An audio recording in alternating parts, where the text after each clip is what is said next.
The man in the closet. It was supposed to be a simple night. I was 14 and my parents were out for dinner. They wouldn't be gone long, just a couple of hours. I was more than capable of taking care of myself.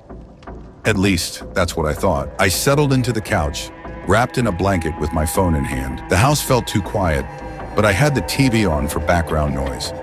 The hum of sitcom laughter echoed through the living room, and for a while everything was fine. But then I heard it, a creak. Not from the TV. It came from somewhere inside the house. At first I brushed it off. Houses make noises, right? The pipes, the foundations settling, but the sound came again. Creak. This time I muted the TV. My heartbeat quickened. I strained to listen. Nothing. Maybe it was my imagination. I shook it off, turning back to my phone. But that uneasy feeling lingered, like someone was watching. After about 20 minutes, I decided to check the doors. Call it paranoia, but something felt wrong. The front door was locked, the back door too. I even glanced out the kitchen window into the backyard. The swing set stood still, barely illuminated by the dim porch light. Just as I was about to turn away, I caught it. A reflection. In the glass, I saw something move. A figure. I spun around, but there was nothing. The house was empty, but my nerves were on edge. Maybe I was just imagining things. I tried to convince myself it was nothing, but I couldn't shake the feeling that something was off. I went back to the living room, trying to distract myself. The sitcom's laugh track was more grating than comforting now. Every sound made me flinch. Then it happened. Tap, tap, tap. It was faint, but I heard it. 3 deliberate taps. My breath caught. It wasn't from outside. It wasn't from the TV. It came from the hallway. I stood up, my legs trembling. I forced myself to walk, one slow step at a time, toward the sound. My heart pounded with each step. The hallway was dim, only faintly lit by the glow from the living room. I passed the bathroom, then my parents' room. The taps came again. Tap, tap, tap. They were coming from my closet. I froze. Every instinct told me to turn back, to call my parents, to call anyone. But something compelled me forward. I couldn't stand the thought of not knowing. My closet door was shut, but it wasn't closed all the way. A crack, just wide enough to see the darkness within. I whispered, "Hello?" Nothing. My hand trembled as I reached for the knob. I hesitated. What if something was in there? What if I wasn't alone? I pulled the door open. Empty. Clothes hung neatly, shoes piled at the bottom. The darkness seemed ordinary, but the sense of relief didn't last. Because just as I turned away, I saw it.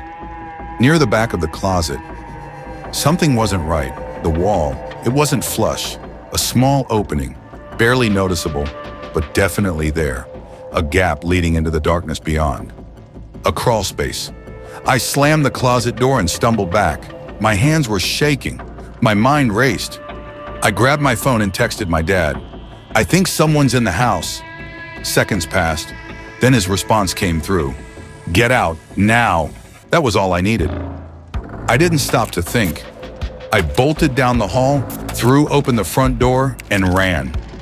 The night air hit me like a wave, but I didn't stop until I reached the sidewalk. I called 911, my voice trembling as I explained what had happened. The dispatcher told me to stay on the line. Help was on the way. The police arrived within minutes.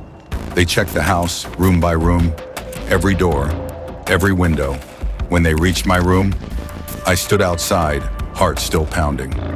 One of the officers pulled open the closet. He paused. Then he crouched low. "We found something," he said. They pried open the crawl space. It was small, just large enough for someone to squeeze through. And when they shone a flashlight inside, they found signs that someone had been there. An empty food wrapper, a stained blanket, and scratched into the wooden beams, fingernail marks. The officers told me that crawl spaces like this were sometimes used by intruders. People who broke in without leaving a trace. They could hide for days, waiting for the right moment. But the most disturbing part? They never found anyone. It's been years since that night. I still think about it sometimes. I don't know how long he'd been there. I don't know why he never came out. But sometimes when I wake up in the middle of the night, I swear I hear it. Tap, tap, tap. And I wonder if I'm really alone. Being home alone is something we've all done. But sometimes the silence isn't empty. Sometimes it's watching. And remember, just because you can't see anyone doesn't mean no one's there. The face at the window. I never liked being home alone. Sure, I acted like I was fine with it. I was 17 after all, practically an adult. My parents were out for the night, and I had the whole house to myself. No siblings, just me. It wasn't the first time, and it wasn't supposed to be a big deal. I locked the doors, ordered some takeout, and settled on the couch for a movie. Something light, funny. The kind of movie that fills the house with noise and makes you forget how empty it really is. But even with the volume up, I couldn't shake the feeling. You know that feeling like someone's watching? When the back of your neck prickles, but you can't explain why? I chalked it up to paranoia. It's what happens when you're alone. You hear every creak, every hum from the fridge, and your brain fills in the rest. At least that's what I told myself. Halfway through the movie, I got up to grab a drink. The kitchen was dark, the only light coming from the living room, and as I poured the soda, I felt it. That feeling, stronger now. The window above the sink faced the backyard, a stretch of empty grass leading to the tree line. Nothing but darkness. But for some reason, I couldn't stop myself from looking. I peeked through the window. At first, I saw nothing, just the reflection of the kitchen, the faint glow of the TV behind me. But then, movement, a shadow. It was quick, too quick. By the time I registered it, it was gone, like something had darted back into the trees. My heart pounded. Maybe it was an animal, a deer, a fox. I shook it off, told myself I was being ridiculous. But I locked the back door. An hour passed. I tried to focus on the movie, but the unease never left. Every shadow seemed darker. Every sound seemed louder. Then came the knock. Knock, knock, knock. It was sharp, deliberate, from the front door. I froze, my phone buzzed on the table, but I couldn't tear my eyes away. The knock came again. Knock, knock, knock. 3 times, perfectly timed, almost rhythmic. I crept toward the door, trying to stay quiet. The peephole was at eye level. My trembling hand reached for the doorknob, but I hesitated. "Who's there?" I called. No answer. I stood there, listening, waiting. Then, from the back of the house, knock, knock, knock. My stomach dropped. I ran to the back window. The yard was empty. At least that's what I thought at first. But as I scanned the darkness, my eyes landed on something. A figure, standing just beyond the tree line. Still, silent, watching. They were tall, dressed in dark clothing. I couldn't make out the face, but I knew they were staring right at me. And then, as if to make sure I saw them, they took a single step forward. I stumbled backward, my breath coming in short gasps. My phone was still on the table. I grabbed it with shaking hands and called my dad. It rang twice before he picked up. "Dad, someone's outside. I think they're trying to get in." He stayed calm, told me to lock all the doors, stay inside. He was calling the police. I did what he said, every door, every window. I checked the locks twice. Then I huddled in the corner of the living room, my eyes flicking from one window to the next. Minutes passed, each one slower than the last. I waited for sirens, for headlights, for anything. Then, the knocking started again. But this time it wasn't at the door. It was at the window. Knock, knock, knock. I turned and my stomach twisted. There, just beyond the glass, was a face, pale, expressionless. The features were distorted by the condensation on the window, but the eyes, dark, hollow eyes, locked onto mine. He didn't move. He didn't speak. He just stood there, watching. I don't know how long I sat there. It felt like forever. Then, just as suddenly as he appeared, he was gone. The police arrived about 10 minutes later. They searched the yard, the woods, even the neighbor's property, but they didn't find anyone. No footprints, no signs of forced entry. But here's the part that still makes my skin crawl. When the officer checked the back door, he noticed something right below the handle. Faint smudges, like greasy fingerprints. And lower down, near the bottom of the glass, there were scratches, long, deliberate marks, like someone had been dragging their nails against the door. Some people knocked to be let in. Others, they knocked just to see who's home. The police never caught him, and to this day I have no idea who he was or what he wanted. All I know is that I never really feel alone anymore, not even when I'm sure the doors are locked. Because sometimes, the face at the window never truly goes away. The voice in the vents. I've always hated being home alone at night. When my parents went out of town for the weekend, they insisted I was old enough to handle it. I was 18 and adult technically, but that didn't make the silence any easier. Nay, our house wasn't small. It had 3 floors, including a basement, the kind of house that creaks with every gust of wind. Normally it didn't bother me, but that weekend, it did. The first night started uneventfully. I ordered pizza, played video games, and stayed up way too late. By 1 a.m. I was exhausted. I shut everything off, locked the doors, and climbed into bed. The house was still, but as I lay in the dark trying to fall asleep, I heard it. A faint sound, a low hum. At first I thought it was the heater kicking on, but it wasn't. The sound was softer, like a whisper, and it was coming from the vents. I sat up, straining to listen. The sound faded quickly, replaced by the usual groans of the house. Maybe it was just my imagination. After all, I'd been awake for hours. Sleep deprivation does strange things. But the next night it happened again. This time I was in the kitchen, washing dishes. The TV murmured from the other room. Everything was normal. Until it wasn't. A voice. Hello? My body froze. I turned off the water, holding my breath. The voice had been faint, like a distant call through the air ducts. I waited. Silence. Maybe it came from outside. Maybe a neighbor. That was logical, right? But then I heard it again. Is someone there? I couldn't move. The voice was clearer now. A woman's voice. Soft. Weak. Like she was calling from far away. It was coming from the vent directly above me. I ran to the living room, shutting off the TV. My heart was pounding. The house felt heavier now. I wanted to convince myself it was nothing, a draft, a trick of sound. But I couldn't shake the feeling that something was wrong. The vent in the ceiling seemed off. It was slightly ajar, like it had been moved. I grabbed a chair and stood on it, reaching up. As I pulled the vent cover down, a wave of cold air hit me. Not the kind from an air conditioner. This air was stale. Rotten. I coughed, waving the dust away. My phone's flashlight illuminated the narrow duct. Metal walls stretched into the darkness. But then I saw it. Scratches. Long, jagged scratches along the inside of the vent. Like something with sharp nails had dragged its fingers along the metal. I climbed down fast. My mind raced with possibilities. None of them good. That night I barely slept. Every creak of the house made me flinch. But it wasn't until I turned off the lights that the voice came back. Please, help me. I shot up, my breath caught in my throat. The voice was closer now, more desperate.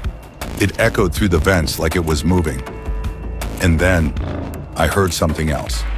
A soft scraping, like nails running along metal. Slowly, methodically. I grabbed my phone, my fingers trembling as I dialed my parents. I didn't care if they thought I was crazy, but the call went straight to voicemail. The voice whispered again. I can see you. By morning, I'd made up my mind. I was getting out of that house. But just before I left, curiosity got the better of me. I needed to know. I went to the basement, the lowest point in the house. The air was thick with dust and mildew. My footsteps echoed as I searched for the main vent access. Then I found it, a large metal grate, rusted and slightly bent. My heart pounded as I knelt down, pulling it open. The darkness inside was overwhelming, but my flashlight caught something, a piece of cloth. No, not cloth, fabric, torn and dirty, like part of a dress. And beneath it, bones, small, brittle bones, human. The police came within the hour. They pulled more remains from the vents, confirming what I already knew. A body, hidden for God knows how long. But the worst part? They estimated she'd been dead for over 20 years. So tell me, who was I hearing? Some houses have stories they keep hidden. And sometimes when the walls can no longer contain the past, the echoes find their way out. What would you have done if you heard that voice? Let me know in the comments. And if you have your own chilling story, I'd love to hear. And remember, if you ever hear whispers in the walls, maybe you should listen. The shadow in the hallway. It started with footsteps. I'd been living alone for about a month. It was my first apartment, a small one-bedroom on the third floor of an older building. The rent was cheap, which I quickly learned was because no one stayed here for long. But I wasn't superstitious, at least not then. The footsteps started about a week in. I'd be watching TV or brushing my teeth when I'd hear them. Soft, deliberate steps from the hallway. But when I checked, it was empty. Just the same dim corridor leading to my front door. At first, I convinced myself it was the neighbors. Old buildings creak. The walls are thin. Logical, right? But then, one night, the footsteps stopped outside my door. And they didn't leave. I stayed frozen on the couch, my pulse racing. Knock, knock. The sound echoed through the apartment. I stood up, my legs trembling. I wasn't expecting anyone. I crept to the door, peering through the peephole. But there was no one there. No footsteps retreating, no doors closing, just silence. But when I turned away, something caught my eye. The hallway. The shadows by the far end of the corridor seemed darker, thicker, and then they shifted. A figure, tall, unmoving.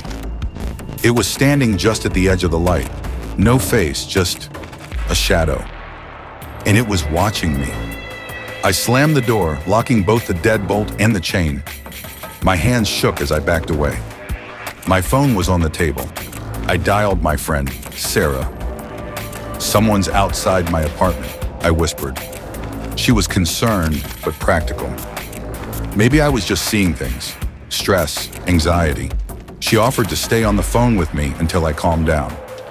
But then I heard it, a creak from inside the apartment. My heart pounded.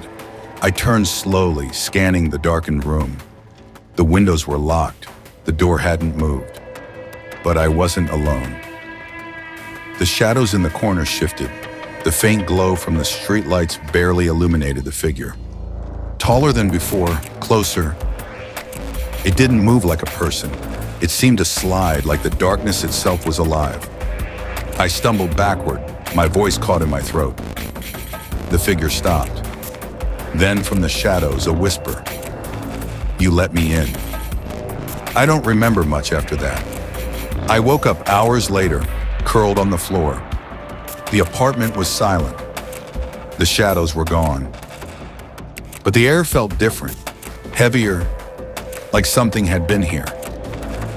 I never saw the figure again, but the feeling of being watched never left. And sometimes at night, I still hear the footsteps. The voice on the baby monitor. My sister and her husband had just welcomed their first baby. Little Evelyn. She was barely 3 months old when they asked me to babysit. It was supposed to be easy, just a few hours while they had a much-needed date night. They showed me how to work the baby monitor, a little camera mounted above Evelyn's crib. The screen was small and grainy, but it did the job. "She sleeps through most of the night," my sister said, "but call us if anything seems off." I nodded. I wasn't worried. But I should have been. By 10 p.m., the house was silent. Evelyn was asleep upstairs, and I curled up on the couch, watching a movie.